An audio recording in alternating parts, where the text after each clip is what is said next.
এখন ঘড়িতে সময় হচ্ছে এই 4টে 4:30 মতো বাজে, মনে হয় 4:30। তো প্রথমত একবার উঠেছিলাম, তো তখন মানে অনেক রাত ছিল, প্রায় 2:30 মতন। ভেবেছিলাম যে হয়তো সকাল হয়ে গেছে, তো তাই ভেবে উঠে আবার শুয়ে পড়েছিলাম। তো এখন উঠেছি, এখন ওই 4:30 মতন বাজে। আর দেখতেই পাচ্ছ একদম কাঁচা প্রদীপে তেল দিয়ে, আর আগের দিন রাতেই তো দেখেইছিলে তোমাদের, না সেটা দেখানো হয়নি, তুলো দিয়ে আর কি সলতে তৈরি করে রেখেছিলাম, তো সেইগুলো দিয়ে একদম ধরিয়ে দিলাম আর কি, প্রদীপটা জ্বালিয়ে নিলাম। আর এই যে উঠোনের মাঝখানে দিয়ে দিলাম হচ্ছে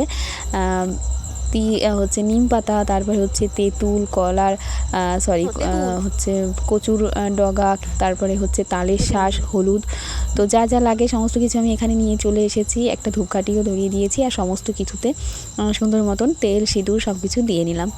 তো এটা দেখে বুঝতেই পারছো আজকে হচ্ছে ওই কার্তিক মাসের প্রথম দিন। তো ব্লগটা আমি অনেক দিন পরে এডিট করতে বসেছি, তো অনেকটা দেরি হয়ে গেছে।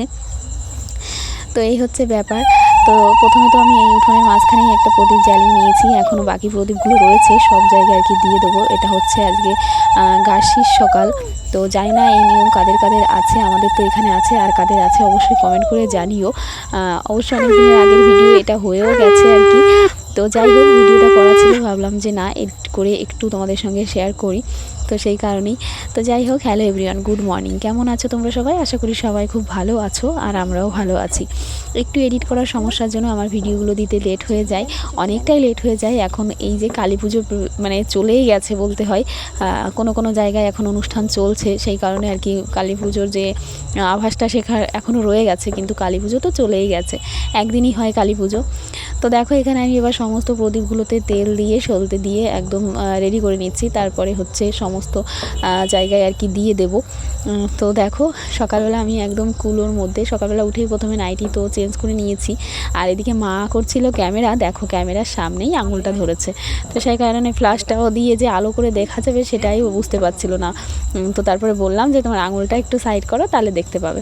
তো আমি একদম কুলোর মধ্যে সমস্ত প্রদীপগুলো আগে নিয়ে নিয়েছি, কিন্তু প্রত্যেকটা একবারে জ্বালিয়ে নিইনি, কারণ ওরকম করে দিতে গেলে না হাতে লেগে যায়, কিংবা মানে দিতে দিতে লাস্ট পর্যন্ত সব মানে প্রদীপের তেলটা শেষ হয়ে যায়। তো সেই কারণে আমি একটা একটা করে জ্বালিয়ে জায়গায় জায়গায় যেখানে দেওয়ার, রাস্তাতে, তারপরে আমাদের ঘরের সামনে সব জায়গায় দিয়ে দিয়েছি।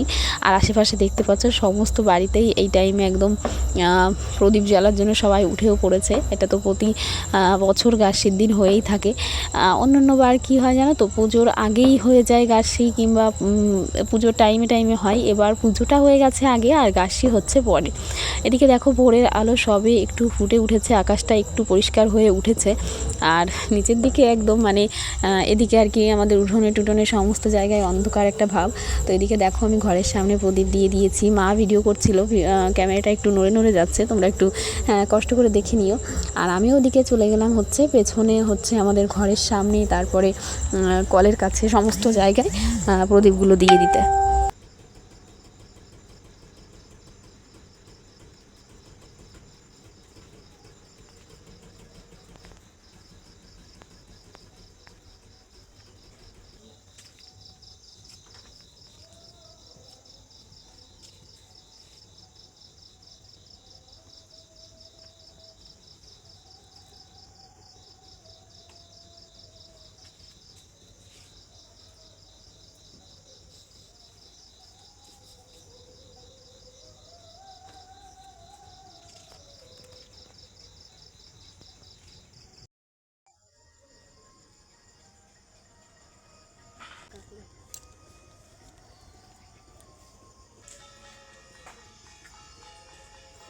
তো সব জায়গায় আমার প্রদীপ দেওয়া হয়ে গেছে, মানে ঘরের পেছনে, ওদিকে কলের কাছে, চালার সামনে সব জায়গায় দিয়ে নিয়েছি। আর এখন আমি চলে এসেছি উঠোনের মাঝখানে, এইখানটায় আর কি একটু পুজো দিয়ে নেব।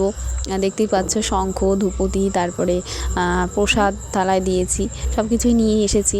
আর হচ্ছে এখন যে আমি বড় প্রদীপটা দিয়েছি, সেইটাতে হচ্ছে আমরা যে কজনা মানুষ আর কি, আর একটা হচ্ছে আমাদের বাস্তুর জন্য, মানে যে কজন মানুষ তার থেকে একটা বেশি, মানে 6-7 জনার একটা দিয়ে আর কি, সমস্ত যে কটা আর কি সলতে দিয়ে আমি সমস্ত সলতে একটা প্রদীপের মধ্যেই জ্বালিয়ে নেব। আর এই সলতের তাপেই আমি তেঁতুল, তারপরে হচ্ছে তেঁতুলটা আর কি একটু মানে কালি দিয়ে আর কি সেদ্ধ মতন হয়ে যাবে ভেতরে, মানে তেঁতুল পোড়া হবে। আর তারপরে হচ্ছে কলার বলছি সরি, কচুর যে ডগাটা কেটে নিয়েছে ডাঁটি, সেটাতেও কালি দিয়ে মানে কালি পরিয়ে নেব, এটা হচ্ছে নিয়ম।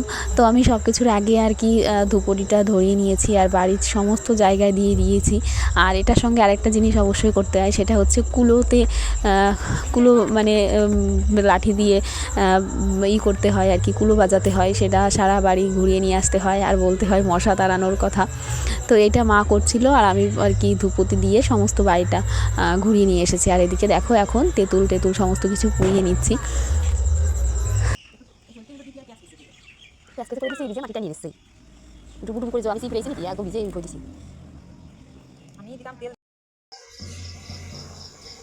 Hello everyone, good morning. কেমন আছো তোমরা সবাই? আশা করি সবাই খুব ভালো আছো। আর আজকে আমরাও তো সকাল সকাল খুব ভালোই আছি। তো যাই হোক, চুলের অবস্থা একেবারেই খারাপ। ব্যাস ঘুম থেকে উঠেই আর কি কোনো মতো চোখে মুখে একটু জল দিয়ে নাইটটা চেঞ্জ করেই আর কি প্রদীপগুলো জ্বালিয়ে দিলাম। তো আজকে হচ্ছে গাছশির, তোমাদের সবাইকে অনেক অনেক শুভেচ্ছা গাছশির। জানি না এই নিয়মটা কাদের কাদের আছে, অনেকের আছে অনেকের নেই, আমাদের এদিকে তো আছে। তো কমেন্ট করে জানিও অবশ্যই যে তোমাদের কার কার আছে এই নিয়ম। তো মানে কার্তিক মাসের মানে পয়লা কার্তিক মাসে প্রথম দিন আর কি সকালবেলা ভোরবেলা উঠে আর কি প্রদীপ জ্বালানো হয়। তারপরে তোমাদের তো দেখালাম আর কি যা যা করা হয় সব কিছু করলাম। তো এখন হচ্ছে ওই যে খাটের পর রেখেছি সমস্ত কিছু, বারান্দা থেকে নামিয়ে নিয়েছি, বারান্দাটা মুছে এলাম। এখন হচ্ছে আশেপাশে কাজ সেরে নেবো, নাইটিটা আবার আগেরটাই পরলাম কারণ আবার স্নান করবো এখনই। তো চলো সারাদিনটা সঙ্গে থেকো। অনেক সময় পর আবার ফোনটা হাতে নিলাম, তো অনেকটা টাইম পেরিয়ে গেছে, আমি কিন্তু স্নান সেরে নিয়েছি। আর সত্যি বলবো আমি আজকে কিন্তু নিম পাতা হলুদ সমস্ত কিছু বেটেই স্নান করেছি। এগুলো কিন্তু আগে আমাদের ছোটোবেলায় চলতো, মানে নিম পাতা বেটে দিত মা, সেগুলো দিয়ে স্নান করা, কাক ভরে আর কি বলতো যে আগে কাকের আগে স্নান করতে হবে, কিন্তু এগুলো এখন আর হয় না। কিন্তু জানি না কেন আমি আজকে সত্যিই নিম পাতা হলুদ বেটেছি, স্নানও করেছি, সবার জন্য বেটে রেখেছি। তো যাই হোক, স্নান করে তো চলেই এসেছি, এখন দেখতেই পাচ্ছ পুজো দিয়ে নিচ্ছি। আর আজকে একটু মানে সকাল সকালই হয়েই গেছে, সকাল সকাল যেহেতু উঠেছি তো আশিবাসি কাজ বাজও হয়ে গেছে তাড়াতাড়ি। আর জামা প্যান্টও তেমন বেশি ছিল না, তো সেই কারণে তাড়াতাড়ি করে স্নানটা করে নিয়েছি। মানে মোটামুটি থালা বাসনগুলো মেজে নিয়েই দুই একটা যেগুলো রেগুলার থাকে, গামছা বাবার লুঙ্গি যাই হোক সেইগুলো কিছু ছিল, তো সেগুলো ধুয়ে এসেই আমি কিন্তু পুজো দিতে বসে গেছি। আর আমার সঙ্গে তো কে আছে দেখতেই পাচ্ছ, ও আমার পাশে থেকে আর কি পুজো কিন্তু দিচ্ছে।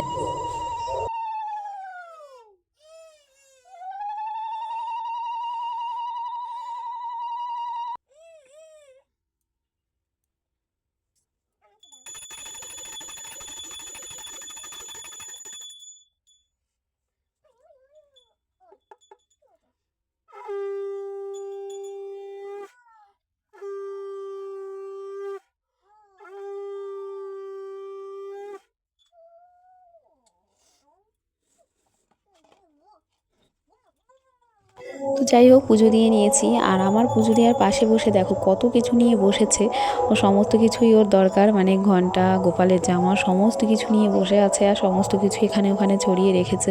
তো সেইগুলো আমার পুজো দিয়ে উঠে আবার সব কিছু গুছিয়ে রাখতে হয়। তো যাই হোক, একটু নমো করে নিল। আর ফোনটা ছিল শোকেসের ভেতর, তো আমি উঠতে গিয়ে আর কি একটুখানি সরে গেছে। তো যাই হোক, এখন হচ্ছে রান্না করতে যাওয়ার পালা, কি করব সেটাই ভাবছিলাম। তো চাল আর যেগুলো সবজি সমস্ত কিছু গুছিয়ে আমি রান্নাঘরে ভাতটা বসিয়ে দিয়েছি। আর এদিকে দেখো নিয়ে চলে এসেছে তোমাদের দাদা ভাই, মাছ তো নিয়ে এসেছেই, রুই মাছ, আর তার সঙ্গে দেখো নিয়ে এসেছে, দেখে তোমরা চিনতেই পারছো এগুলো কি। তো তোমরা কারা কি বলো জানি না, আমাদের এখানে তো আমরা কাঁকড়া বলি। তো সেই কাঁকড়া, তো সেইগুলোই এখন ছাড়ানো চলছে। আর মা বলছিল যে এতগুলো ভাঙতে আর কি ভয় করছে আর কি, কিংবা হাতে লেগে যাবে, অনেকটা টাইম লাগবে, তো সেই কারণে তোমাদের দাদাভাই আবার ভেঙে দিচ্ছে। আর আমার দুষ্টুটা দেখো কি করছে, ঠাম্মির পিঠের ওপর উঠে গেছে। তো যাই হোক, আমি এদিকে সবজি কাটছিলাম, মা মাছ টাছ সমস্ত কিছু কেটে ধুয়ে দিয়ে গেছে, এদিকে তেলটাও গরম বসিয়ে দিয়েছি, এখনও হবে হচ্ছে মাছ ভাজা। তো যাই হোক, এগুলো করতে করতে না আমার কিন্তু ভাতটা হয়ে গেছে আর অনেক রকমের সবজি কিন্তু গুছিয়ে নিয়েছি, তো তোমাদের তো সেটা দেখাচ্ছি। তো যাই হোক, এখানে দেখো রুই মাছটা আমি তেলের মধ্যে দিয়ে দিলাম। আর এগুলো ছাড়তে গিয়ে না এত আজকে জানি না কেন তেল ছিটাচ্ছিল, তো দেখো ফোনটা বারে বারে নড়ে যাচ্ছে, মানে আমার ওই হাতে লাগছিল। হ্যাঁ, স্ট্যান্ডটা তো রয়েছে, কিন্তু সেটা আমার আর কাজে লাগানো আর হয় না, মনেই থাকে না যে রান্নাঘরে আসার সময় নিয়ে আসবো। তো সেইটার সমস্যা। আর তার থেকে বেশি সমস্যা হচ্ছে রাখার জায়গা। তো যাই হোক, ওদিকে মাছ ভাজা হয়ে গেছে। আর দেখতেই পেলে ওটা ছিল হচ্ছে শাক ভাজা। এটা হচ্ছে গাছের দিন আগের দিন করে রাখে কিংবা পরের দিনও করে। তো আমরা গাছের দিন 7 রকমের শাক খাই, তো সেটাই ওটা হচ্ছিল। আর এদিকে হচ্ছে এখন চিংড়ি মাছের জন্য মশলা কষানো। তো চিংড়ি মাছ দিয়েও একটু ছোট্ট ঝোল হবে। আর রুই মাছ দিয়ে অন্য একটা কী তরকারি করেছিলাম, আমি অনেক দিন আগের ভিডিও আর কি, আমি ব্লগ মানে মনেও নেই, তো দেখে তোমাদের বলছি। তো যাই হোক, এখন কিন্তু কষানোটা পুরো একদম হয়ে গেছে। আর একটুখানি ঝোল দিয়ে আমি এটাকে ফুটিয়ে নিচ্ছি। আর আরেকটা হচ্ছে রুই মাছ দিয়ে করেছিলাম হচ্ছে বাঁকারাজের তরকারি। তো সেটা তোমাদের সঙ্গে শেয়ার করা হয়নি, আর রান্নাবান্নাও আমি তোমাদের সঙ্গে আজকে শেয়ার করতে পারিনি। তো এখন যাচ্ছি হচ্ছে মিঠিকে ঘুম পাড়িয়ে স্নান করিয়ে খাইয়ে সমস্ত কাজ সেরে এখন এই যে প্রচণ্ড রোদ উঠেছে, তো জামা প্যান্টগুলো মেলা ছিল আর কি, ছাদের পরও ছিল। আর এই নিচেই দুটো একটা ছিল, মানে বেশি তো আজকে কাচাকুচি করিনি, তো যা ছিল সেইগুলোই নিতে এসেছি। আর এখানে আমি তোমাদের সঙ্গে কথাও বলছিলাম, কিন্তু এত আওয়াজ হচ্ছিল, আমাদের ঘরে কাজ করছিল মিস্ত্রিরা, কথা বলছিল, তো সেই আওয়াজটা আমি ওই জন্য এখানে মিউট করেই রাখলাম। তো আজকে কিন্তু বেশ রোদ উঠেছিল। তো এখন চলে এসেছি এই যে ঘরে, মিস্ত্রিদের একটু শরবত বানিয়ে দিলাম। আর এখন তো মিঠি ঘুমিয়েছে, এইটুক টাইমেই আমাদের একটু কাজ করে নিতে হবে, মানে বিড়ি বাঁধতে বসতে হবে। তো ভাবলাম যে তার আগে একটু দেখিয়ে দিই আমাদের ঘরের কাজ চলছে। এই যে আজকে ঢালাইয়ের কাজ চলছে, আজকে বলতে ওই গাছের দিন চলছিল, কিন্তু এখন কিন্তু ঘরের পুরোটা প্রায় ঢালাই হয়ে গেছে, মানে যখন আমি এডিট করতে বসেছি। তো সবে দেখো একদম ওই কর্নারের সাইডটা আর কি লম্বা করে হচ্ছে। তো যাই হোক, ওনাদের তো আজকে শরবত দেওয়ার পরে আমি একটুখানি এই যে কদবেল মাখা করে নিয়েছি। দু একদিন না, কয়েকদিন আগেই নিয়ে এসেছিলো কদবেল তোমাদের দাদাভাই, সেটাই একটু মাখা করে নিলাম। তো সেটাই যে মিস্ত্রিদের দিয়ে দিয়েছি, ওনারা খাচ্ছিল। আর এখনও অনেকটাই ঢালাই হয়ে গেছে ঘরের একদম মাঝ বরাবর। আর ওই যে রাস্তায় দেখতেই পাচ্ছ, এখন একজন কাজ করছে, ওখানে হচ্ছে পাথরগুলো সব গুছিয়ে নিচ্ছে। তো ওনাদের তো খাবার দিয়ে চলে এসেছি। আর আজকে কিন্তু বেশ ভালোই গরম পড়েছিল, দেখো আমার কপালের টিপটা উঠে গেছে। আর এখানে দেখো মা একদম মানে দরজার সামনে বসে বিড়ি বাজছিল, আর আমিও পেছনে বাজছিলাম। পেছনের অবস্থা বারান্দায় একদমই খারাপ হয়ে রয়েছে। তো যাই হোক, তারপরে একদম চলে এসেছি সন্ধ্যার সময়। তো এখানে দেখতেই পাচ্ছ একটা প্যাকেট, এইমাত্রই সন্ধ্যার দিকে এসেছে মিশো থেকে। আমি কয়েকদিন আগেই দিয়েছিলাম মিশো থেকে, একটু অর্ডার দিয়েছিলাম হচ্ছে ফুলের বীজ। হ্যাঁ, 20 রকমের কম্বো প্যাক ছিল, তো সেটাই দেখে একটু ইচ্ছে করলো দিতে। তো ভেবেছিলাম যে কি হয়তো আসবে, জানি না। তো যাই হোক, খুলে কিন্তু দেখলাম যে না, একদম সঠিকভাবেই বীজগুলো পাঠিয়েছে। আর প্রত্যেকটা প্যাকেটে কিন্তু সুন্দর করে নাম লেখা আছে, আলাদা আলাদা প্যাকেটে। তো তোমার সেটা আমি দেখাচ্ছি। আর জানি না, মানে বীজগুলো তো বেশ ভালোই দিয়েছে, কিন্তু চারা কত দূর মানে কি বেরোবে সেটা তো মানে লাগানোর পরেই বুঝতে পারবো। তো দেখো, প্রত্যেকটা প্যাকেট একদম আলাদা আলাদা করে নাম লেখা সহ করে পাঠিয়েছে। তো যাই হোক, আজকে ব্লগটা অনেকটা বড় হয়ে গেল, আর অনেক সকালে শুরু করেছি, তো এখানেই শেষ করছি। কেমন লাগলো অবশ্যই জানিও। তো আজকের মতো টাটা।